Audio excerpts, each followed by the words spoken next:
करना, छुआछूत मुफ्त भारत बनाने के गुजरात से इतने कोशिश करके मार्टिन भाई और सारे लोग ने इतने कार्यकर्ता डे एंड नाइट यहाँ तक पहुँच गया। सरकार ने उनका वहाँ रुका मतलब क्या है? उनका छुआछूत कंटिन्यू करना, यही नीति होते है सरकार का। सरकार ने पार्लियामेंट पे अनाउंस करो, हमने भारत का छुआछूत मुक्त बनाने के नहीं छोड़ेंगे। वो यात्रा वहाँ हरियाणा पे रुक सकती, बट अभी और आगे अपना समाज सारे बाहर आएंगे। दिल्ली का हमारा ताकत क्या है दिखाएंगे। दलित दस्तक मासिक पत्रिका को भी सब्सक्राइब करिए।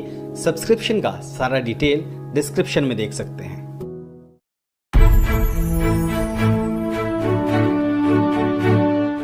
अगर आपने अभी तक दलित दस्तक चैनल को सब्सक्राइब नहीं किया है तो सब्सक्राइब करें, लाइक करें और शेयर भी करें। 1 अगस्त को गुजरात से एक यात्रा चली थी जिसको 8 अगस्त को दिल्ली पहुंचना था।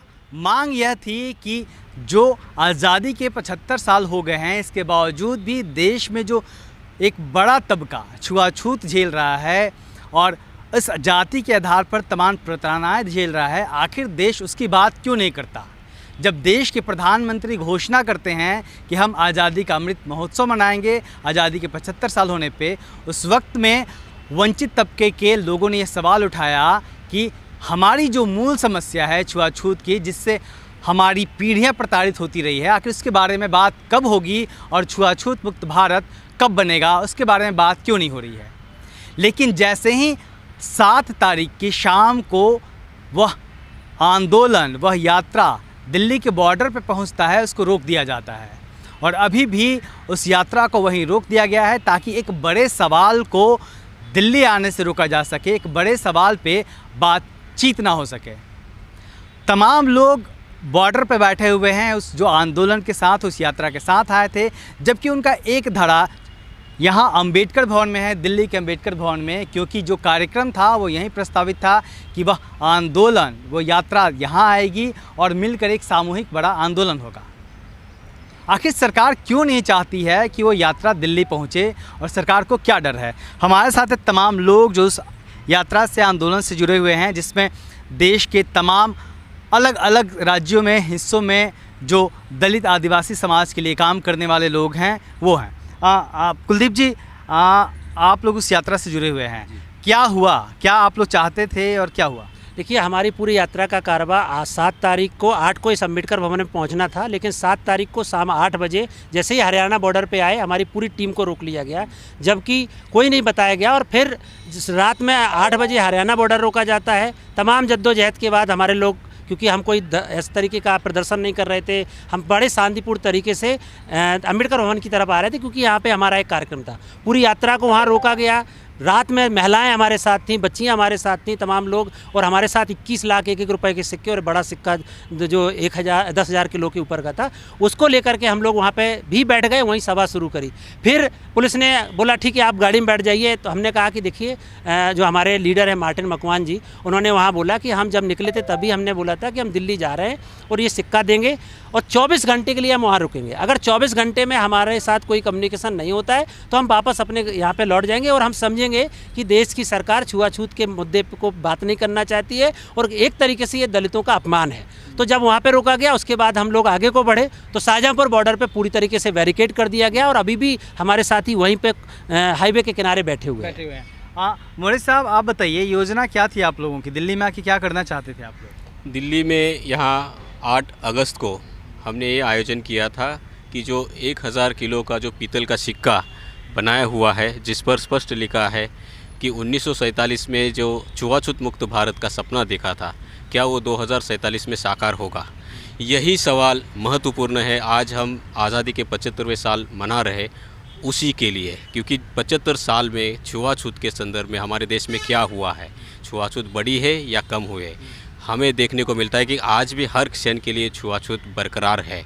हर देश में, हमारे पूरे हर राज्य में देश के हर एक नागरिक को इसका भेदभाव का मतलब सामना करना पड़ रहा है। तो 8 तारीख को हमने ये आयोजन किया था आज कि राष्ट्रपति महोदय को हम ये सिक्का दान करेंगे, भेंट करेंगे और यह सिक्का उनके द्वारा जो नई संसद हमारी भारत की बनी है उसमें उसको रखा जाए, ताकि हमारे जितने सांसद हैं, हमारे जितने मंत्री हैं, वहाँ पे जितने भी जनप्रतिनिधि हमारे चुन के गए हैं, उनको याद दिलाया जाए कि आज भी हमारे देश में जाति के आधार पर जो जिसे भेदभाव रोक होता दिया है, गया रोक उसको। रहना चाहिए। यस, जी। तो यही है कि और उसके साथ साथ हमने जो 21 लाख रुपए के जो 1-1 रुपए के सिक्के जो लोगों ने दान में दिए हैं, वो भी हम संसद के लिए भेंट करना चाहते थे राष्ट्रपति के द्वारा, ताकि आज हमारे जो साथियों ने 1-1 रुपए के सिक्के दिए हैं, 2047 में जब 25 साल के बाद हम आज़ादी के 100 साल मनाएंगे, उस समय जितने भी युवा होंगे, जितने भी बच्चे होंगे, उनको याद रहे कि भाई यहाँ पे जो नई संसद बनी है, वहाँ पे हमारा भी योगदान है और हमारा भी वहाँ पे आवाज़ उठना बहुत ज़रूरी है। आप अपना परिचय दीजिए। मैं ममता कुमार बनारस से। अच्छा जी। आप भी इस आंदोलन से जुड़ी हुई हैं, तो आपको क्या लगता है सरकार को क्या डर था, क्यों नहीं उसको दिल्ली में इंटर होने दिया गया जो यात्रा आ रही थी? जी, हम लोगों के हिसाब से हम लोग तो शांतिपूर्ण तरीके से आ रहे हैं और कोई शराब शराबा नहीं, कोई हंगामा नहीं। हमारा बस उद्देश्य है कि हम यहाँ अम्बेडकर भवन में सभाएं करेंगे और राष्ट्रपति, माननीय राष्ट्रपति जी को। नहीं, लेकिन डर क्या था, आप क्यों नहीं आने दिया सरकार ने? डर उनको है कि ये जो वो लोग आवाज़ उठाना नहीं चाहते, हम लोग को दबाए हैं, वो अगर हम बोलने लगेंगे तो उन लोगों को जवाब कैसे देंगे, वो जवाब नहीं दे पाएंगे। मैं झारखंड से पिंकी कौशल पासवान।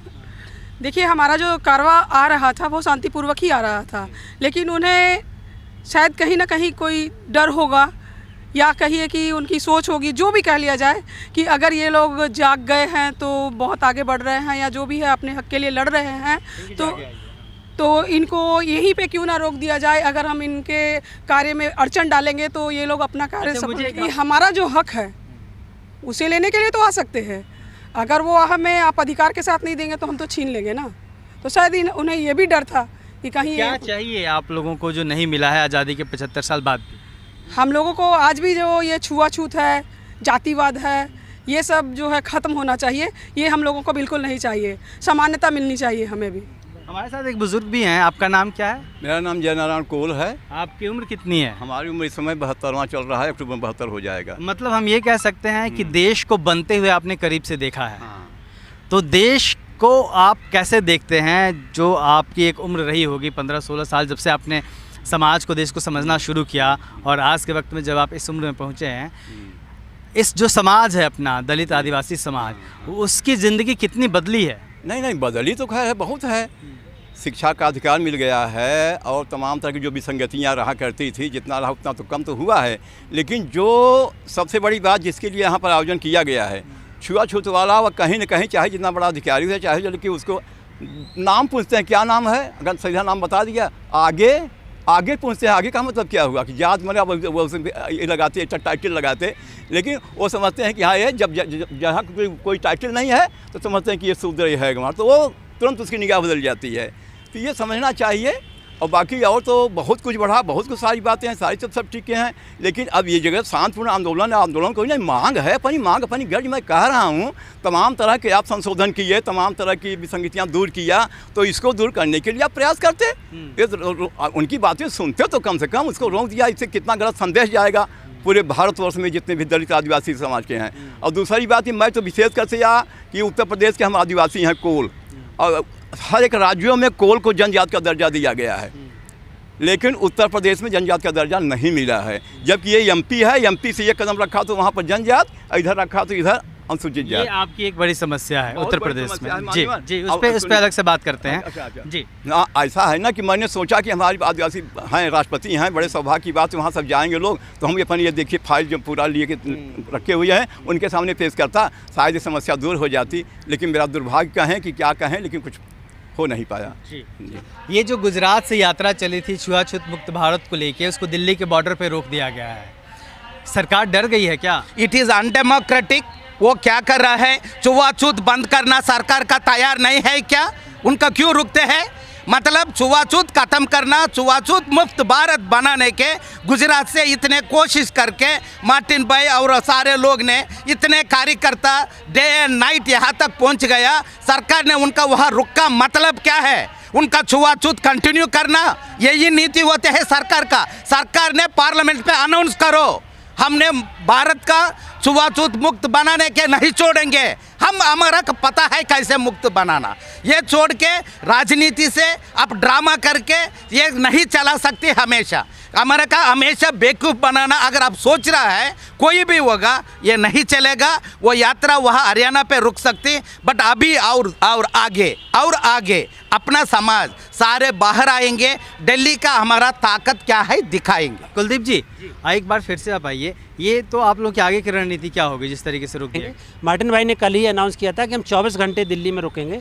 तब तक हमारे साथ कोई अगर सकारात्मक कम्युनिकेशन होता है तो हम उस हिसाब से रणनीति बनाएंगे। तो अभी 24 घंटे होने में समय है, हम लोग भी यहाँ से बॉर्डर पे जा रहे हैं, हम इंतजार कर रहे हैं। अगर नहीं होता है तो यहाँ से जाने से पहले जो भी रणनीति बनेगी वो हम आप सबके साथ साझा करेंगे। इसके 75 साल बाद जब देश पूरा आज़ादी के जश्न में डूबा हुआ दिख रहा है, समाज का वंचित तबका आज भी अपनी प्रतिष्ठा को लेके, जातिगत भेदभाव को लेके लगातार मैदान में डटा हुआ है। कैमरामैन वीरेंद्र के साथ मैं शुभदास, दलित दस्तक।